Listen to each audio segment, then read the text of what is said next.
ձեր հարցերի հետ կապված, երբ որ ասում են իշխանություններն ասում են ով է ասում, որ պետք է մոռանանք, մենք չպետք է մոռանանք, բայց չպետք է առաջնահերթություն դարձնենք, կոլեկտիվ հիշողությունը աննպատակ չի լինում։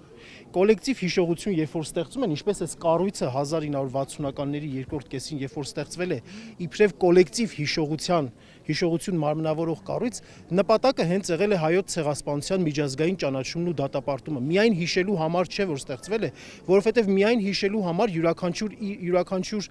վերապրած իր ընտանիքում կհիշեր։ Եվ ես ուզում եմ հիշատակել, որ հենց այս խորհրդային Հայաստանում, երբ որ ստեղծվեց կոլեկտիվ հիշողության այս հանգամանքները, դրանից հետո սկսվեց հայոց ցեղասպանության միջազգային ճանաչումն ու դատապարտումը, եւ հայոց ցեղասպանության միջազգային ճանաչումն ու դատապարտումը եւ Արցախյան հարցը,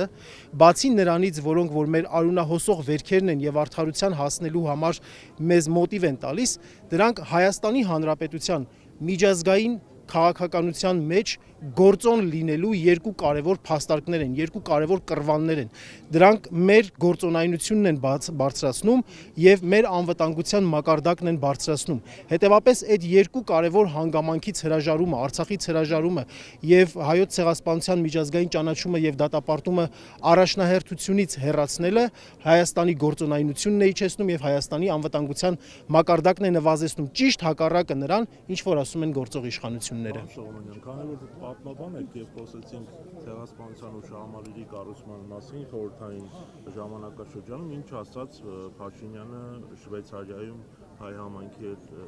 իր այդ խոսքերը, որոնք գնահատվեցին որպես ցեղասպանության հարցը, ցեղասպանությունը կասկածի տակ դնող, ասում են, ինչպես եղավ, որ 40-ականներին 39 թվականին ցեղասպանության առաջնահերթություն չկար, բայց 50 թվականին կար եւ ակնարկում էր այդ ով էր ներշնչել մեզ, ում մատուցմամբ էր, որ մենք սկսեցինք խոսել հայոց ցեղասպանության մասին։ Շատ բարի, ինքը ցանկանում է դրանով բնականաբար ակնարկանել, որ դա ոչ թե հայ ժողովրդի ներսից եկող հարց է, այլ դրսից հրավիրված, նա սուտ է ասում, որովհետև այո, հայ ժողովրդի արդարության հասնելու, իր մեծագույն իր հանդեպ գործած մեծագույն ոճիրը դատապարտել տալու եւ պատժել տալու այդ մղումը խորհրդային ինչ որ ժամանակահատվածում լրացվել է, ուժով է լրացվել։ Ես ուզում եմ հիշատակել եւ դպրոցական դասագրքերում փառք Աստծո, որ մինչեւ հիմա դրա մասին նաեւ գրված է, որ 1926 թվականին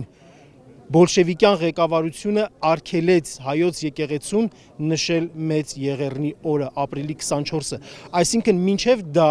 հայոց եկեղեցու գլխավորությամբ հայ ժողովուրդը, հայ համայնքը նշում էր դա, այսինքն այդ կոլեկտիվ հիշողությունը իր մեջ պահում էր եւ արդարության հասնելու ձգտումը կար, այո, խորհրդային բռնատիրության այն ամենաուժեղ շրջանում, ստալինյան շրջանում դա ճնշման տակ, մամլիչի տակ, լրացման տակ պահվել էր, որից հետո ձնհալից հետո հայ ժողովրդի այդ ինքնաբուխ զգացումը եւ արդարության հասնելու պահանջը արեց այն, ինչը որ մենք ականատես եղանք հատկապես 60-ական թվականներից սկսած։ Շնորհակալություն ձեզ։